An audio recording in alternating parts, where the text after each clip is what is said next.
Un autre sujet, c'est, le BSI contient uniquement des informations liées à la rémunération. Alors forcément, le BSI contient des informations liées à la rémunération, sur la rémunération fixe et variable, mais pas que. Heu, L'un des sujets importants, c'est de pouvoir utiliser le BSI pour aussi valoriser, tous les avantages, sociaux des collaborateurs que vous offrez à vos collaborateurs au sein de l'entreprise. Ça, c'est aussi une dimension qui est, importante. Vous avez aujourd'hui, pas mal d'avantages, divers et variés que vous proposez, dont vous faites bénéficier en fait à vos collaborateurs. C'est aussi important de pouvoir les mettre en avant pour qu'ils en prennent bien conscience ou qu'ils prennent bien conscience de la valeur, globale de leur package. Et le BSI, c'est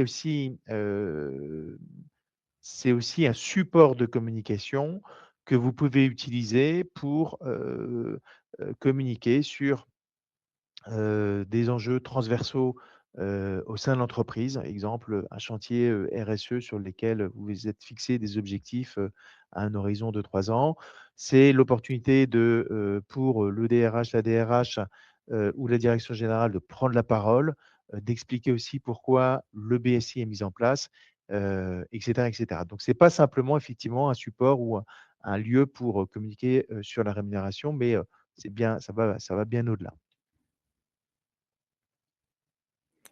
Alors je reviens quand même un petit peu sur la partie rémunération. Certes, on ne parle pas que de rémunération, mais la partie rémunération est effectivement importante et dans ce cadre-là, on nous demande fréquemment des conseils sur la façon de, communiquer les chiffres, sur la partie rémunération. Est-ce que je dois parler en brut? Est-ce que je dois parler en net? Est-ce que j'y intègre le prélèvement à la source?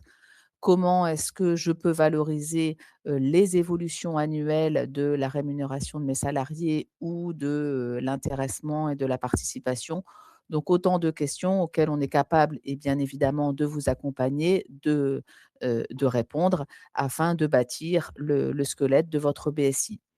Donc une fois que toute cette partie rémunération est effectivement, intégrée, dans le BSI, effectivement, comme le disait Stéphane, il est très pertinent, d'y intégrer d'autres notions, comme, la mutuelle, la retraite, la prévoyance, autant de sujets pour lesquels les salariés ne voient pas forcément les distinctions. Y intégrer les congés, le temps de travail, le télétravail, ce sont des éléments importants à faire figurer dans le BSI.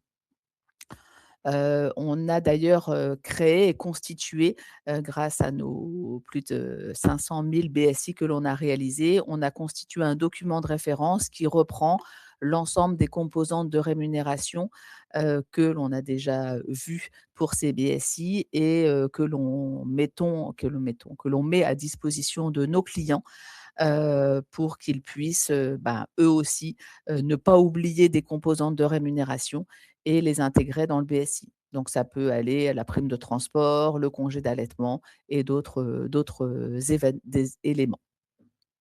Voilà, l'idée, c'est aussi de vous aider, vous RH, à vous projeter sur, vraiment le contenu, qui est à mettre en avant dans ce BSI.